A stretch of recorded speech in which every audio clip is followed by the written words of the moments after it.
Right before King David died, he told his son Solomon to be strong, follow God's ways, and no matter what, not to worship other gods.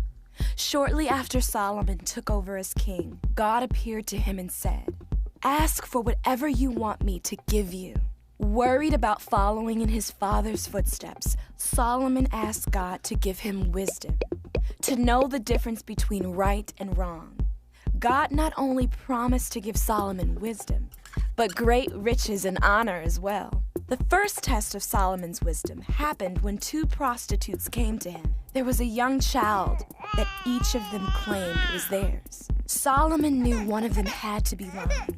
So he asked his servants to bring out a sword and suggested to the women that he cut the boy in two and give each of them half. One of the women was so worried that the boy would be killed that she immediately asked Solomon to give the child to the other woman. Solomon saw her love and protection and knew that it had to be her baby, so he gave the boy to her. The Israelites were in awe of Solomon's great wisdom. He ruled for many years, growing in wealth and fame. He also wrote down many wise sayings called Proverbs. During his reign, Solomon planned to finish building the temple his father, David, wanted to build. They built a temple that was not incredibly large, but was unbelievably beautiful and detailed. It was 90 feet by 30 feet and had 2 bronze pillars that led into the place where sacrifices were made. When it was finished, Solomon and the other leaders sacrificed a huge number of animals in worship to God. When they did, the whole temple filled with a thick cloud of smoke. Solomon prayed, asking God to meet the Israelites in the temple and hear their prayers. When Solomon finished praying, fire came down from the sky and burned up the animal sacrifices. That night, God appeared to Solomon again and promised to bless him in all that he did, as long as he would keep following God. In some areas, Solomon did follow what God told him to, but in others, like worshiping other gods, he failed. Because of this, God told Solomon that the kingdom of Israel would be taken from his sons, and they would not enjoy the peaceful, successful reign that he had. Hey, it's good to see all of you, and I don't often do this, but I'm going to ask you something this morning. I'm going to ask you to pay attention. Like, you think that's weird, but I'm serious. So the message this morning, I just know that this is a message that some of you, if not many of you, need to hear. And so I'm going to just ask you to try really hard to not let your mind wander, to track with me, and to ask yourself some questions as I'm going to be posing them to you here in a little bit. It's hard to believe that we are not quite, but almost halfway through the story. Of course, we haven't gotten to the best part yet, the New Testament part of it, right? I want to mention also next Sunday is Easter. Hopefully you knew that by now, but next Sunday is Easter. We're going to take a 1-week break from the story. And so we will not be tackling chapter 14 next week. So maybe this coming week, maybe you can catch up if you've fallen behind in the reading. But next Sunday, I'm going to be preaching an Easter message. And then we'll get back with chapter 14 the Sunday after that. Now, I don't know about you, but I think I mentioned this a few weeks ago. I am not crazy about frogs. In fact, I don't like them. I don't mind toads. Like, toads are kind of cute. They're small. Like, you can put them in your pocket. I mean, they're portable. But frogs are just creepy to me. Is it just me? Like, you agree? They're slimy looking. They can get very, very big. In Exodus 8, we learn that one of the plagues God sent to Egypt was frogs. So God must think they're kind of creepy too. Maybe that's why he made them. He knew that one day he would need a creepy little thing to terrorize the Israelites with for a plague. But in case you disagree with me, I found some pictures of frogs that kind of illustrate just kind of how weird and creepy they are. I'm going to show you a couple pictures of them, some of my favorite. Here's one of them here. This is called the zombie frog. Like, I think that's a good name for it. This next one, I don't know what the name of it was. I couldn't find it.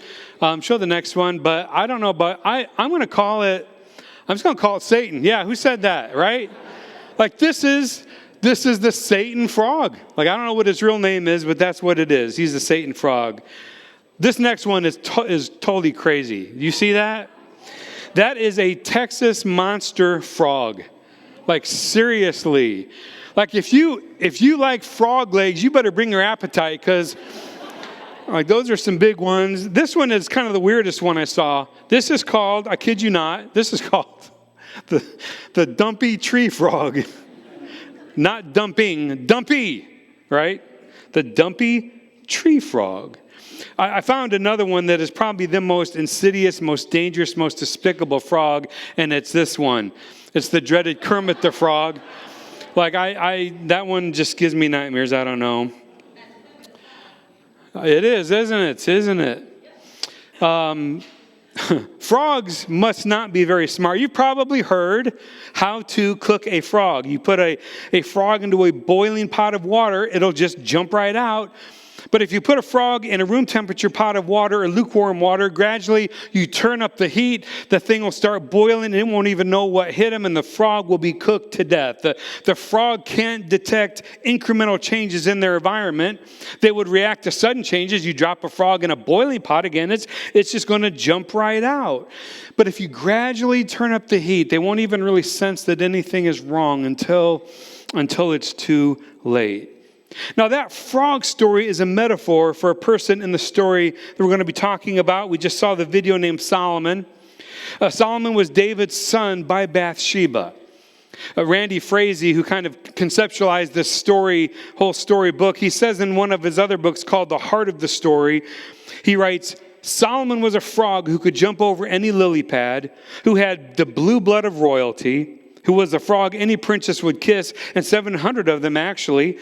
But Solomon got himself into lukewarm water and didn't recognize what was happening. And by the end of his life, he's cooked. Solomon started strong. He got into the pot. And by the end, as we'll see, he ends poorly. So here we are again. We're in chapter 13 of the story, which takes up the point of the story of God's people from the death of King David and talks about, again, King Solomon. I remember when I first became a Christian in 1985, 86, one of the first books of the Bible I studied really intensely was the book of Ecclesiastes, which is a book authored by Solomon, thought to be sort of his journal of life. It's a great book in the Old Testament, Ecclesiastes. But I was following along as a new Christian I was following along in a program on the radio.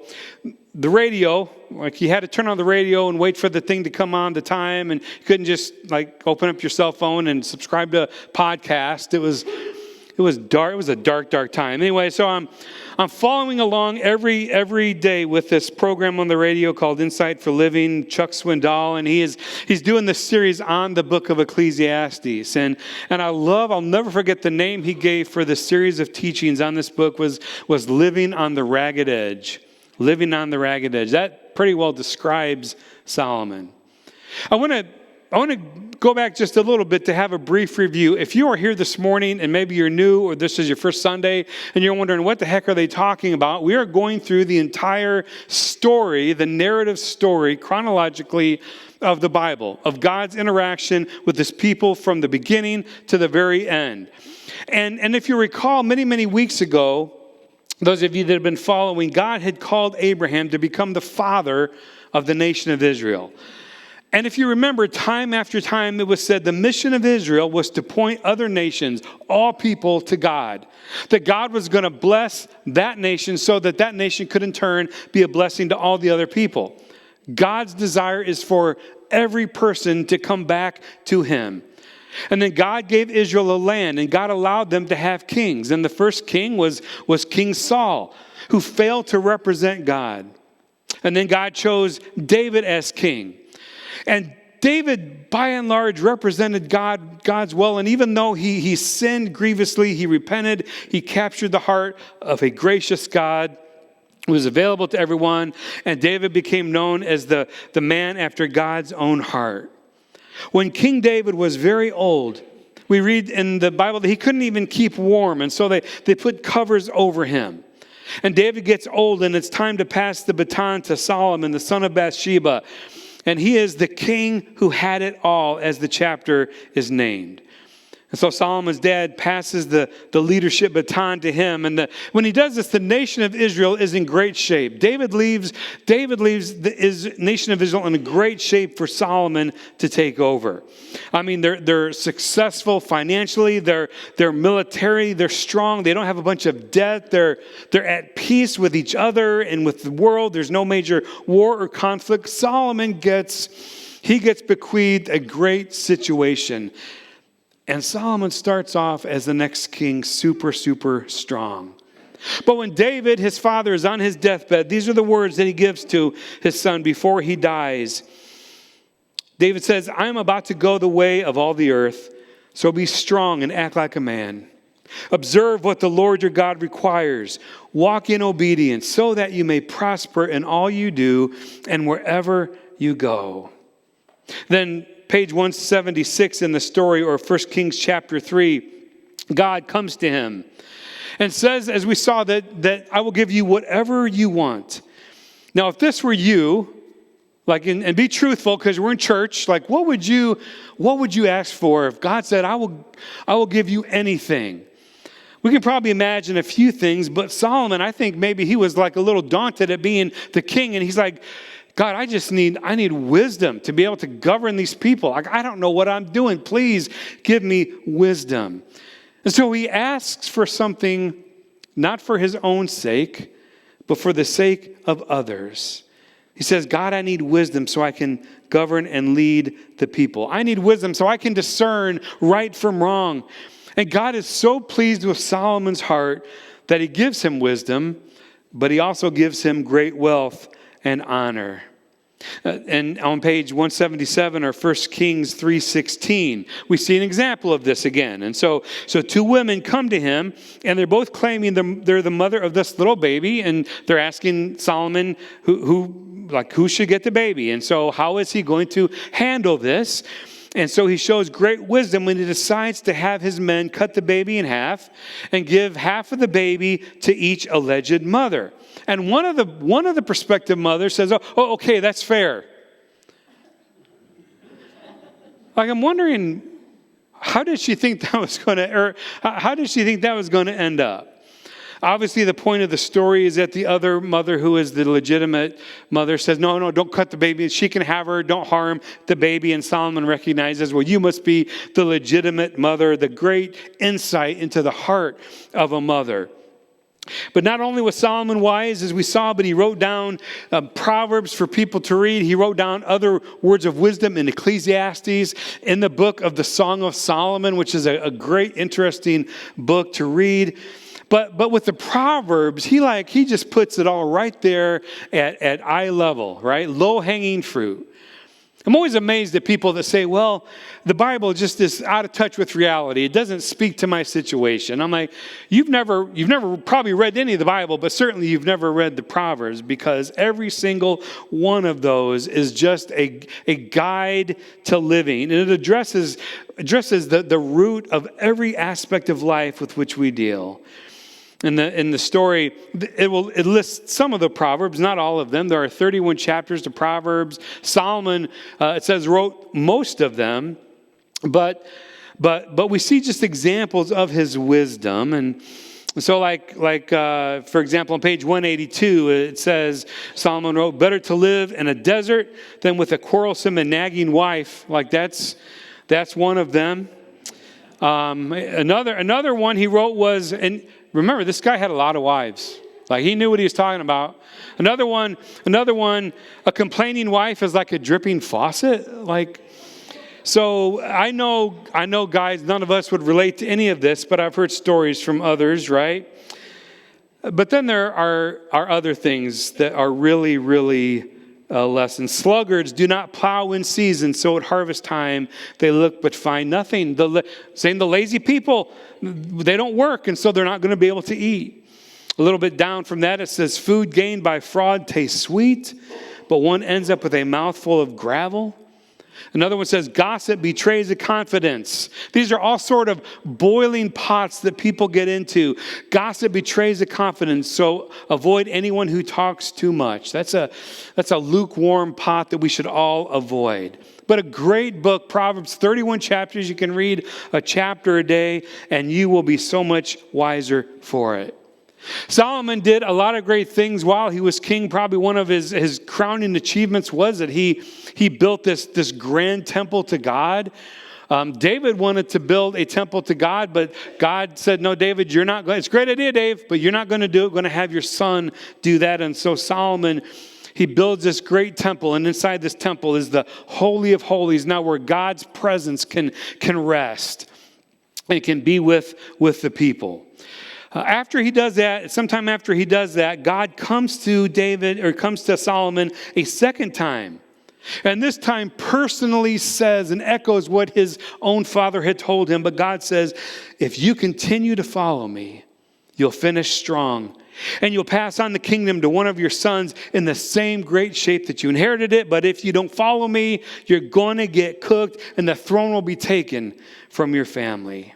Now he hears that warning directly from God in so many words. And it's hard for him to mistake it. In fact, it's almost impossible for him not to understand what God is trying to say to him. But if you scan like 1 Kings chapter 10 or in the storybook pages 189 and following, you'll see that slowly Solomon is going to start jumping into different lukewarm pots. And maybe it's hard for him not to do this because by this time he is growing in popularity. I mean, he is an absolute rock star. People from all over the place are coming to visit Solomon and sit in his feet and learn how to live their lives and how to be wise. And then they come and they just are amazed at the temple and the opulence of everything. In fact, there's a famous person, the Queen of Sheba, who comes from the east to see Solomon and to see what she'd heard about. And she witnessed all this stuff, the opulence, and learned from his wisdom. And she said to him at one point, I haven't even heard the half of really what you have and how wise you are. I mean, he was absolutely like doing great. He was the king who had it all. He really did. But then he starts, toward the end of his life, getting cooked. And so over at the end of his 40-year reign over Israel, we see this happen. In 1 Kings 11, or the last couple pages of chapter 13, we see all kinds of adversaries arising, all kinds of trouble that he's getting into. Now, we see this time and time again in the Bible, but Solomon is the supreme example of this, of a leader who starts off strong, but ends pretty poorly. And so the question is, like, how does that happen? I've been asking myself that question because I don't want to be like Solomon. As I'm sort of ending the race of my professional ministry life, so to speak, I want to end strong. I want to finish strong. And so I look at this and I say, what in the world happened to Solomon to where he started off so great, so powerful, so wise, so wealthy? And he really finishes his life as sort of a defeated, depressed, deflated, deserted shell of a man, as you can kind of see in the book of Ecclesiastes. Where somewhere along the way, the answer is that Solomon kept jumping into a bunch of lukewarm pots of water, and he didn't recognize that even though it was comfortable at first, there was a burner underneath him, and that he better get out of there quick. He never realized that. He did this in many ways. In page 191 in 1 Kings 11:1 tells what this lukewarm pot of water was. There were many of them, but this was the one that sort of to led to it all. It was sort of the gateway pot of water, if you will. It says that King Solomon loved many foreign women, besides Pharaoh's daughter, Moabites, Ammonites, Edomites, Sidonians, and Hittites, and Termites, and Begbites, and all these other ites. And they were from nations, about which the Lord had told the Israelites. The God had said, you must not intermarry among them, because if you do, they will turn your hearts after their gods. Gods, small g. Pagan gods, non-gods, but gods that they worship nonetheless. And that's exactly what Solomon did. It says that he held fast to them in love. 700 wives of royal birth, 300 concubines, and his wives led him astray. No sooner than God had said, do not intermarry or let foreign wives take you away, the very next thing we read in the story is that Solomon decided it'd be a good idea to marry the daughter of the king of Egypt, the Pharaoh. Like right away after God had told him that.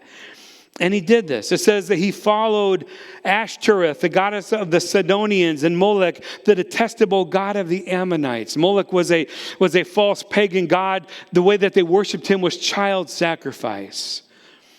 It says, so Solomon did evil in the eyes of the Lord. He did not follow the Lord completely as David, his father, had done. Now, if you remember, David was a very flawed leader himself. He did some bad things. But inwardly, his heart was oriented toward God, and he repented when it was brought to his attention, and he sort of came to his senses.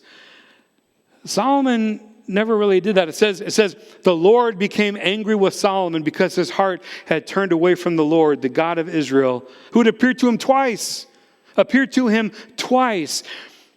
And yet Solomon jumps in this lukewarm pot of water. He knew it. How did he get into it? Did he just wake up one day and say, "Hey, I think I'm gonna ruin my life"? Like, I don't think we do that. Do you do that? Do you get up in the morning, like look in the mirror and say, "Hey, I'm gonna do everything I can today to screw up my life"? Like, I hope you don't. I just don't think we do that. But so often it happens. And how does it happen? It's a little by little.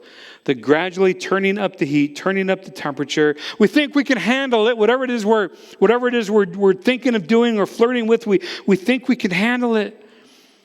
But Solomon saw that, especially as he got older, he saw how much more influence his wives had over him than he over his wives in terms of their faith.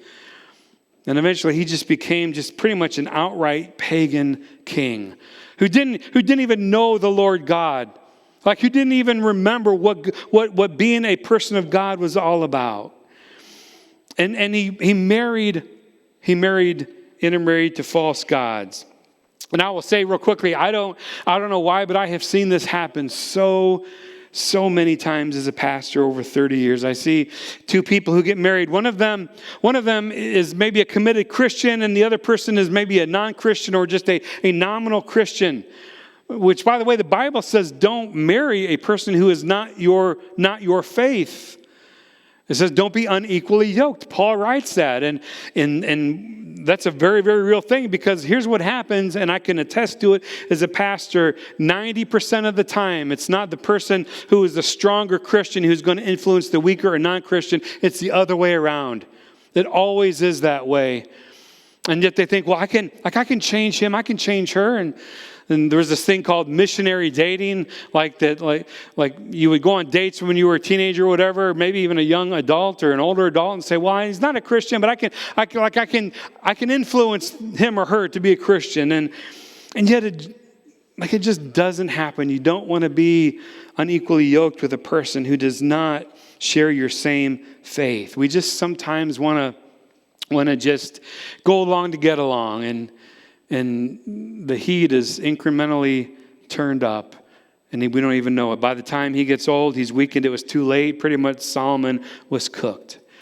Well, it doesn't, again, take a rocket science to see how this happens, or what we're getting at, that it is not God's desire, and it's not our desire as a church, it's not my desire as a pastor to see anybody get cooked like a frog. It's to recognize when we are in danger of these lukewarm pots of water before it's too late. Did we say, I know I shouldn't be here. I know I shouldn't be in this. I know I shouldn't be doing this. I know I shouldn't be in this relationship. I know I shouldn't be doing this in my business, or whatever it might be. And to get out before it's too late. Nobody again says, hey, I want to ruin my life today. I think that's a great plan. We just keep doing the same old until it's too late. And maybe other people around you, other believers, other Christians, if they love you and if they want your best interest As a Christian, they see what you're doing. They may love you enough to try to warn you, but maybe you don't listen. As the heat gets turned up, we have a tendency to not recognize, again, these small changes in our environment or these small changes in our attitude or our mindset or our faith. But others who know us and love us can see them. Prophet Jeremiah said, the human heart is deceitful above everything else. Who can even understand it? Sometimes we just don't even know ourselves that well. That's why we need to listen to other people if they love us and if they have our best interest as Christ followers at heart. Those of you, many of you in this room, you're followers of Christ, and you want to be sure to get out of those situations and avoid those pods, not just for your sake, but for the sake of others. Others who are watching you, kids, grandkids, fellow church members, new Christians are watching you to see, what does it mean to be a Christian? What does it mean to follow God in this, quite frankly, screwed up, messed up, confusing world that we live in? And they're looking, many of them, to you as an example. And so we need to make sure that we're doing our best to lead others in the right way. See, I guarantee you, whenever we get ourselves into these boiling pots, not only do we get cooked, but our actions can seriously harm other people as well. Story after story these days of high-profile ministry leaders falling, doing things, horrible things, allowing things to happen, all kinds of abuse, and every kind of situation is plaguing the church today in our country. And has taken down so many people. So many people said, hey, if that's what being a Christian's all about, then I don't want anything to do with it. Our kids, our grandkids, our neighbors, anybody who knows we're a believer and looks up to us, perhaps, they're going to take their cues from us. So the question is, how do I avoid that? Like, how do I avoid these lukewarm pots of water? Well, from Solomon's life, I think the first thing is just to have the desire. Have the desire to finish strong. Have the desire to finish your life strong. You say, well, Chris, I'm only 10 years old. I'm only 15 years old. I'm only 20 years old. You're in a great position to decide right now that through your life, you want to finish well, strong as a follower of God. I love the book of Hebrews. It was written to a group of Christians in the first century who were getting tired and they were getting worn out and they wanted to quit, quite frankly. They wanted to give up. And the writer of Hebrews encourages them and says, run with perseverance the race marked out for us. Run with perseverance. Keep your eyes on Jesus, the author and the perfecter, the beginning and the ender of our faith. Like, run with perseverance. Determine that you are going to finish strong. Don't be like Solomon. Many years ago, I don't even know how many years ago, we did a series of sermons called 1 Month to Live. And basically, it was based on a book, and we read the book together, and we, for 5 or 6 weeks, pondered the question, if you knew that you only had a month to live, like if you knew that, what would you do? How would you spend that month? And we ask that question again and again and again because it's a good question to ask. You have the end goal in mind, right? And then you make decisions. So if you knew that, hey, 30 days, like how would you spend those? Some people, I know, some of you, if you were here, you got sick of it. Like some people referred to it as the 30 days of death sermon, right? Because that's all we ever talked about was 30 days, right? You're going to die. But it's a question that we need to ask ourselves if we want to finish strong. Don't be like Solomon. I think another thing we need to do, quite frankly, and the Bible tells us to do this, we just need to ask for wisdom. This needs to be a continual prayer that we would have. It doesn't matter who you are, what your station in life is. Ask God, I need wisdom to live this day today.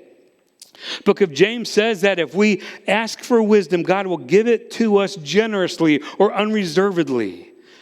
I say, well, what is wisdom? Well, wisdom is simply applying God's word to our life situation. Applying God's word to our various life situations. But sometimes wisdom alone isn't enough. Solomon was the wisest man in the world, and yet it wasn't enough for him to avoid problems. And so again, we need to be in a community of people that we invite to hold us accountable, that we give permission to say, hey, if you recognize anything in my life, Like, I give you permission because I know you love me. I know you have my best interest as a Christ follower in heart. I give you permission to kind of ask me about it and question me. I used to love back in the 90s, we used to go to these Promise Keepers conferences. Some of you have been to those or remember them, where stadiums full of men would meet and we'd get fired up about being Christ followers and being husbands or whatever it was. But there was a guy there that spoke at almost every one of those named Howard Hendricks. And Howard Hendricks was like a giant of a Christian. He's gone to be with the Lord many years ago. But he used to say, and I heard him say this many times, guys, everybody needs 3 people in their life. Every man needs a Timothy, somebody that you are mentoring, somebody that you are bringing along, just as Paul did to Timothy. And secondly, everybody needs a Barnabas. Somebody to work alongside of you, to encourage you, somebody who is sort of your equal, a peer in the faith. But then he would say, everybody also needs a Paul. You need somebody in your life to whom you are accountable. Somebody who has permission to say to us, hey man, you're neglecting your spouse. I know it, everybody else knows it, and it's time that you know it too. See, that's the difference between David and Solomon. David, quite frankly, didn't have Solomon's wisdom. But David, throughout his life, learned to accept correction and accountability. And when the prophet Nathan confronted him, he repented. He acknowledged what he had done. Many of the Psalms we have written by David as he's repenting of the horrible things that he's done. And yet, he was a man after God's own heart.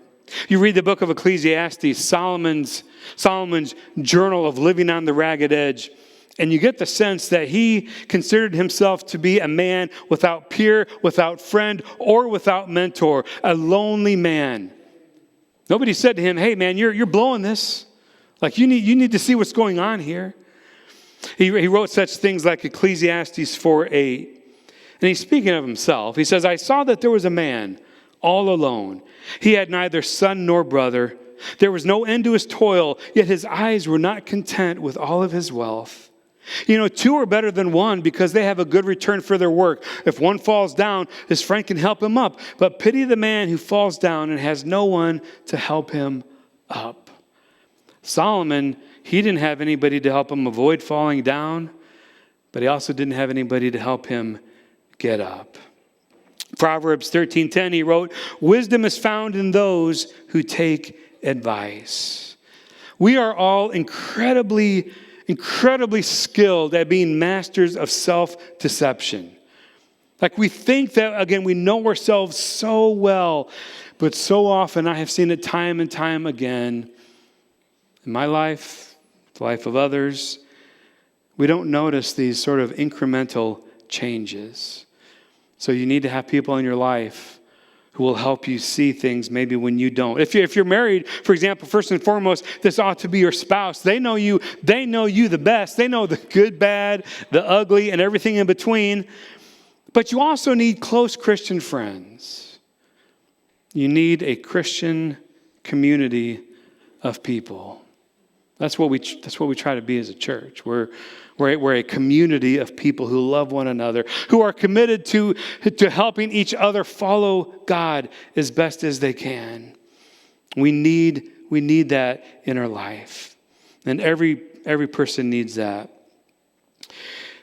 Because we just are masters of self-deception. But here's the thing. According to the font of all wisdom and knowledge, Wikipedia, right? This idea of the frog being put in warm water and not having the sense to jump out before he gets boiled, like, it's not true. Like that's an urban myth. It's a wives' tale. It's been disproven. That's not true. You would not believe the amount of study and research and writing devoted to this argument and whether or not it's true, whether or not a frog jumps out of a boiling pot or however it works. But it's been pretty well established that is not the case, that it's just a metaphor, right? It's a very helpful metaphor. It's a just metaphor. One guy wrote, it's a metaphor which is used to describe the failure to act against a problematic situation which will increase in severity until it reaches catastrophic proportions. See, the fact of the matter is that a frog will stay in that pot only until it gets uncomfortable. They may be ugly, but evidently they're smart, because when it starts to feel the heat turn up, it's going to jump out of there because of something that God gave frogs. Don't know why God would give anything to frogs, but God gave frogs this thing called thermoregulation. And the frog will be like, hey, it's getting hot in here. I better get out of here. Whereas if you put a frog in a boiling pot of water, he's pretty much just going to die instantaneously. So it isn't true. I'm sorry if that wrecks your life, if you've always heard that. But it's a good principle, even if it really doesn't apply to frogs. But here's the thing, evidently frogs are smarter than people.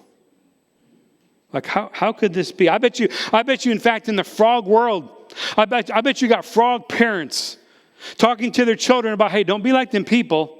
Them people, they don't even know they're sitting in this lukewarm water, and you turn it up and they'll boil to death, and they don't even have the good sense to get out. I can see frog preachers preaching to their frog congregations about this very thing. Don't be like those people. Don't be like those people, right? You see, we think we can just sit in it and handle it. I can handle it. I can just get right up to the line, and I'll be okay. I can handle it. And slowly, almost imperceptibly, we get used to things and situations, and then we become clueless as to how it happened or how it's going to turn out. And so many times, we don't leave, we don't flee, we don't get out of a situation, we don't flee a temptation, we don't break off a relationship, we don't repent of and deal with our sin or whatever it is until it's too late. The New Testament writer would talk about having seared consciences. We're just so used to the temperature of this boiling water, we don't even register what's right and wrong anymore. This became dangerously all too real to me some years ago. Several years ago, I took my bike in to get an oil change.